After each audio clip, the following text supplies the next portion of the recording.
मैंने सोने का प्राइस पूछा तुमसे। सोना खरीदना मेरे लिए रात में सोने जितना आसान काम है। I am sorry ma'am. क्या सॉरी? तुम्हें पता नहीं है मेरी बहू तुम्हें सोने में तोल सकती है। तभी ज्वेलरी शॉप ओनर आता है। अरे शारदा जी, क्या हो गया? आप नाराज क्यों हो रही हैं? अरे राजू, मैडम और मैडम की बहू के लिए जरा ठंडा शरबत ला। जी मालिक, अभी लाता हूँ। मैं अपनी बहू के साथ यहाँ सोना खरीदने आई हूँ। मेरी बहू को एक सोने की नेकलेस पसंद आई है और ये लड़की उसे सोने के दाम और डिस्काउंट बताने लगी। सोने के दाम 2 गुना बढ़ जाए या 10 गुना बढ़ जाए, मैंने आज तक कभी दाम पूछकर सोना नहीं लिया है। अपनी सेल्स गर्ल्स को मेरे बारे में बता दीजिए। मिताली की बात सुनकर सुनार सेल्स गर्ल से, अरे बेवकूफ लड़की, जब उन्होंने तुमसे सोने के दाम नहीं पूछे तो तुम्हें क्या जरूरत है दाम और डिस्काउंट बताने की? तुम्हें पता नहीं मिताली जी शारदा जी की बड़ी बहू और शहर के सबसे बड़े बिल्डर की बेटी हैं। माफ कीजिए, मुझे पता नहीं था। अच्छा ठीक है, अब तो मुंह मत लटकाओ। मुझे एक अच्छी सी सोने की ब्रेसलेट दिखाओ, 24 कैरेट। सेल्स गर्ल सोने के ब्रेसलेट निकालती है। मुझे ये कर्व चेन वाली ब्रेसलेट पसंद है, इसे पैक कर दो। और मैंने जो सोने का हार और कमरबंद लिया है उसे भी पैक कर दो। पेमेंट मैंने पहले ही कर दी है। जी मैम। मम्मी जी, गाड़ी मंगवाइए। मिताली देखती है शारदा एक टक शोरूम में लगे एक नौलखा हार और एक सोने के नेकलेस सेट को देख रही होती है। क्या हुआ मम्मी जी, जल्दी चलिए। मिताली बहू जरा उस सोने के नौलखे हार को तो देख, कितना सुंदर लग रहा है। और उसके बगल में रखे सोने की ज्वेलरी सेट को तो देख, कितना भारी और सुंदर है। ऐसा लग रहा है किसी रानी महारानी का हो। इसकी कीमत तो लाखों में होगी। हाँ शारदा जी, सही कहा। ये सोने का नेकलेस और सोने का नौलखा हार दोनों 24 कैरेट सोना है और अभी तो सोने के दाम भी बढ़े हैं। मम्मी जी, आपको ये सोने का नेकलेस सेट और सोने का नौलखा हार पसंद आया? इन दोनों को भी पैक कर दीजिए और बिल बताइए कितना हुआ। मिताली के लाखों के सोने के हार को एक झटके में पैक कर 2 बोल देने पर सुनार, सेल्स गर्ल और आसपास के लोग और खुद शारदा हैरान हो जाती हैं। बहू, ये सोने का नेकलेस और सोने का नौलखा बहुत महंगा होगा। कितने का है ये? दाम बताने की कोई जरूरत नहीं है। मिताली के खरीदे सभी सोने की बिलिंग होती है। बहू, 65 लाख रुपए का बिल हुआ। मिताली ऑनलाइन पेमेंट करती है। आप लोग हैरान मत होइए, ये मेरे लिए चिल्लर के बराबर है। मामी जी, घर चलिए। मैम, आपको अपनी सास के लिए इतना महंगा सोने का नेकलेस और सोने का हार लिया, खुद के लिए सोने का हार, सोने का कमरबंद और सोने की ब्रेसलेट ली। अपनी देवरानी के लिए भी कुछ ले लीजिए। मेरे देवर जी अभी तक मेरे लिए देवरानी लाए ही नहीं है। जिस दिन देवरानी आएगी उस दिन तुम्हारी ज्वेलरी शॉप छोटी पड़ जाएगी। सोने की शॉपिंग करने के बाद मिताली और शारदा अपने घर चली जाती है। मम्मी जी, आज तो सोने की खरीदारी में मैं बहुत थक गई हूँ। बहू, तू यहाँ बैठ, मैं तेरे लिए पानी लेकर आती हूँ। शारदा किचन से एक गिलास पानी लाकर मिताली को देती है। तभी गंगा देवी कहती हैं, क्यों शारदा बहू, बड़ी खुश लग रही है। तेरी बहू ने फिर तुझे कुछ खरीद कर दिया है क्या? मम्मी बताओ ना, भाभी ने इस बार तुम्हारे लिए कौन सी सोने की चीज खरीदी है? माँ जी, ये देखिए, मेरी बहू ने सोने का नौलखा हार और एक सोने का नेकलेस सेट दिलाया है मुझे। अच्छा शारदा बहू, तो इस बार तो सोने के हार और नेकलेस में बिक गई है। माँ जी, ये आप मुझसे कैसे बातें कर रही हैं? मेरी बहू ने मुझे सोने की चीज दी है, इसका मतलब ये थोड़ी कि मैं बिक गई हूँ या बहू ने मुझे खरीद लिया है। अच्छा, तो तू ऐसे ही अपनी बहू को पानी पिला रही है? तूने अपनी पूरी जिंदगी में मुझे तो कभी इस तरह पानी नहीं पूछा। शारदा बहू, मैं बहुत अच्छे से जानती हूँ तेरे लालची स्वभाव को। अच्छा लगता है तुझे अमीर घर की लड़की को अपनी बहू बनाकर उससे सोने के महंगे गिफ्ट लेना। गंगा देवी के ताने से शारदा मुंह बनाकर अपने रूम में चली जाती है और इसी तरह कुछ दिन बीतते हैं और एक दिन पूरे परिवार को शादी में जाना होता है। तब ड्रेसिंग टेबल के सामने खड़ी मिताली, ये सोने का हार मेरे ऊपर कितना अच्छा लग रहा है। मिताली, और कितने सोने के गहने पहनोगी? अरे बस करो, चलती फिरती सोने की दुकान लग रही हो। मेरे सोने के गहने हैं, जितने मन करेगा उतने पहनूंगी। वहीं दूसरी तरफ मिश्रा जी की बेटी की शादी में लोग उनकी बेटी से ज्यादा मुझे देखेंगे। मैं इतना महंगा सोने का नेकलेस जो पहना है। इसी तरह तैयार होकर पूरा परिवार शादी में आता है। शादी में मिताली और शारदा के सोने के हार सबका ध्यान अपनी तरफ खींच। शारदा दीदी, ये सोने का नेकलेस तो आपके ऊपर बड़ा जच रहा है। मेरी बहू ने इतना महंगा सोने का हार दिलाया है, जचेगा ही। वहीं दूसरी तरफ मिताली से कुछ बहुएं, कुछ भी कहो मिताली, तुमने जितने सोने के गहने पहने हैं सब एक से बढ़कर एक हैं और तुम्हारा कमरबंद तो लाजवाब है।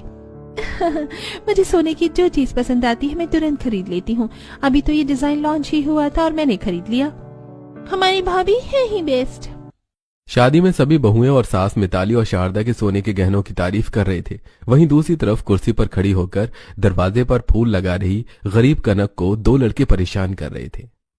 हे भगवान, अभी सभी दरवाजों को सजाना है और मुझसे एक भी दरवाजा नहीं सजा है। अरे जाने मन, तू बोले तो तेरी जगह तेरा काम मैं कर देता हूँ। खुद का काम कर ले पहले, काम चोर। अरे कनक, तू खुद गुलाब है तो क्या शादियों में फूल लगा दिया है? हमारे साथ चल, तुझे फूलों से भर देंगे। लड़कों को कनक को परेशान करते देखकर नवीन आता है।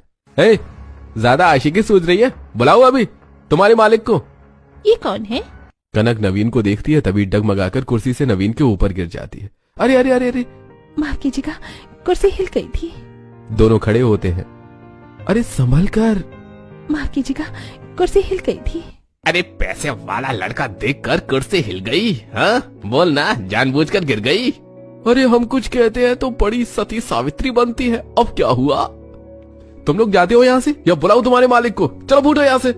दोनों लड़के अपना काम करने लगते हैं। तभी कनक, मैं जानबूझकर आपके ऊपर नहीं गिरी। अरे आप डर क्यों रही हैं? मैं समझ गया, वैसे आप देखने में अच्छे खानदान की लग रही हैं और यहाँ पर फूल क्यों लगा रही हैं? इस दुनिया में मेरा कोई नहीं है। मैं शादियों में छोटे मोटे काम करके अपना पेट पालती हूँ। बेचारी कितनी बेबस लड़की है। इसी तरह नवीन कनक से बातें करने लगता है और गंगा देवी नवीन को देख रही होती है। शादी पूरी होती है, सभी घर आते हैं। फिर अगले दिन नवीन अपने बेड पर लेटकर खुद से बातें करते हुए कहता है, ये क्या हो गया मुझे? जब भी आंखें बंद कर रहा हूँ कनक ही दिख रही है। काश कनक का फोन नंबर ले लिया होता। तभी गंगा देवी आती हैं। बेटा, ये उम्र नंबर लेने की नहीं है, हाथ थामने की है। नवीन घबराकर उठकर बैठ जाता है। अब क्या क्या दादी, मैंने कुछ नहीं कहा। मुझसे छुपाने की कोई जरूरत नहीं है। मैं शादी में सब देख रही थी। तो उस लड़की से बड़ी हंस हंस कर बातें कर रहा था। क्यों, पसंद है ना तुझे वो लड़की? सच बोल। हाँ दादी। पूरी शादी में मेरी नजर उस लड़की पर ही बनी हुई थी। बड़ी मेहनती और नेक दिल की लड़की है। चल तेरी माँ और पापा से तेरी शादी की बात करती हूँ। कनक गरीब लड़की है, माँ नहीं मानेगी। मैं तेरी माँ की सासू माँ हूँ। सीधे तरीके से नहीं मानेगी तो मैं भगाकर तेरी शादी करवाऊंगी। दोनों दादी पोता सभी के पास हॉल में आते हैं। सुनो सब कोई, मैंने अपने पोते के लिए एक लड़की पसंद की है। कनक नाम है। माँ तुमने पसंद की है तो अच्छी ही होगी। लड़की के पिता क्या करते हैं? दहेज में कितना सोना देंगे? तूने अपने बेटे को सोने के बदले बेचने के लिए पैदा किया है। एक बेटे को तो बेच दिया, दूसरे को भी बेचेगी क्या? माँ, कनक का इस दुनिया में कोई नहीं है। शादियों में काम करके अपना गुजारा करती है, पर दिल की बहुत अच्छी लड़की है, मुझे बहुत पसंद है। नहीं नहीं, तेरी शादी मैं किसी अमीर घर की लड़की से कराऊंगी। अरे भाग्यवान, एक बेटे की शादी तो तुमने अपनी पसंद से करवाई है, दूसरे को अपनी पसंद की लड़की से शादी करने दो ना। नहीं, हरगिज़ नहीं। मेरे पोते की शादी कनक से ही होगी। मैं भी देखती हूँ कौन रोकता है। अगले दिन गंगा देवी सुबह सुबह नवीन और जगमोहन के साथ कनक के घर आती है। आप लोग यहाँ? बेटी, मैं अपने पोते के लिए तेरा हाथ मांगने आई हूँ। क्या क्या क्या, क्या कहा आपने? बेटी, हमें और हमारे बेटे को तुम बहुत पसंद हो। हम तुम्हें अपने घर की बहू बनाना चाहते हैं। हाँ कह दे बेटी, तुझे एक परिवार मिल जाएगा और हमें अपनी पसंद की बहू। ठीक है दादी जी। गंगा देवी और जगमोहन एक मंदिर में नवीन और कनक की शादी करवा देते हैं। कहा था ना, भागकर तेरी शादी करवा दूंगी। शादी होने के बाद सभी घर आते हैं। मैं नहीं मानती इस शादी को। आप लोगों ने धोखा दिया है मुझे। अरे अब शादी हो गई है तो मुस्कुराते हुए अपनी छोटी बहू को अपना लो। गरीब देवरानी, इसका मतलब मुफ्त की नौकरानी। इसे तो एक सोने की चेन में ही खरीद लूंगी। मामी जी, देवर जी अपने लिए अपनी पसंद से ही शादी करी है, तो गरीब देवरानी भी चलेगी, मान जाइए आप। शारदा मुंह बनाकर नवीन और कनक का गृह प्रवेश करवाती है। फिर बक्सा खुलवाई रस्म में। बड़ी भाभी आई थी, हमारे लिए इतना कुछ लेकर आई थी, पर छोटी भाभी तो सिर्फ एक बक्सा लेकर आई है। क्या ही होगा इस बक्से में? हम नहीं खोलेंगे ये बक्सा। तुम्हारी माँ ने तुम्हें भी लालची बना दिया है। बहू का बक्सा खोलो। मैंने अपनी ननद के लिए कपड़े लिए हैं। आप दोनों बक्से खोलिए, इस बक्से में कपड़े हैं। होंगे कोई सस्ते से सूट सलवार? कृतिका और ऋतिक मुंह बनाकर बक्सा खोलते हैं। बक्से में कनक के 2-3 जोड़ी कपड़े और उसके माता पिता की तस्वीर और ऋतिक कृतिका के लिए एक जोड़ी कपड़े होते हैं। ये कपड़े तुम्हारे पर बहुत अच्छे लगेंगे। अब तुम दोनों अपनी भाभी को कमरे में पहुंचाओ। सोने के कंगन होती तो भी जरूर जाती, हम लोग पहुंचाने इनको। भाभी आप खुद ही चली जाइए। तुम मेरे साथ चलो। नवीन कनक और कनक का बक्सा लेकर अपने कमरे में आता है। कनक, मेरी बहनों की बात का बुरा मत मानना, तुम बस मम्मी का दिल जीत लो। मम्मी तुमसे खुश हो जाएंगी तो वो भी तुमसे खुश हो जाएंगी। मैं माँ जी का दिल जीतने की पूरी कोशिश करूंगी। नवीन और कनक थोड़ी बातें करते हैं और फिर सो जाते हैं। और फिर अगली सुबह कनक रसोई में। अपनी पहली रसोई में इतना जबरदस्त खाना बनाऊंगी, माँ जी तो खुशी हो जाएंगी। कनक सबके जागने से पहले ही सभी के लिए नाश्ता बनाकर तैयार कर देती है और घर की साफ सफाई भी कर लेती है। वहीं दूसरी तरफ मिताली सो रही होती है। मिताली, कम से कम मुझे कॉफी तो दे दो। मैं कॉफी मशीन हूँ जो तुम्हें कॉफी दे दो? मैं कल पार्लर में बहुत थक गई थी।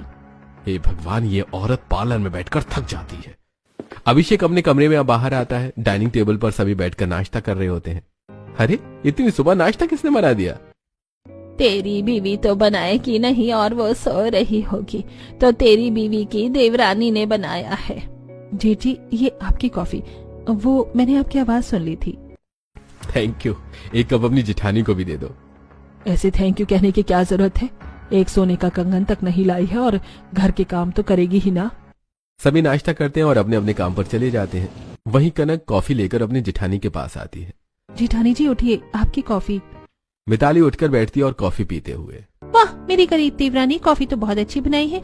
आज से रोज सुबह इसी टाइम पर मुझे कॉफी दे जाना। जी ठीक है जिठानी जी। ऐसे कुछ दिन बीतते हैं। कनक अपने परिवार का दिल जीतने के लिए घर का सारा काम करने लगती है। ऐसे एक दिन कनक कपड़े धो रही होती है। तब कनक, तुम अपने कपड़े धो रही हो ना, तो जरा मेरे कपड़े भी धो दो प्लीज। धो दूंगी जिठानी जी। तभी शारदा ढेर सारे कपड़े लेकर आती है।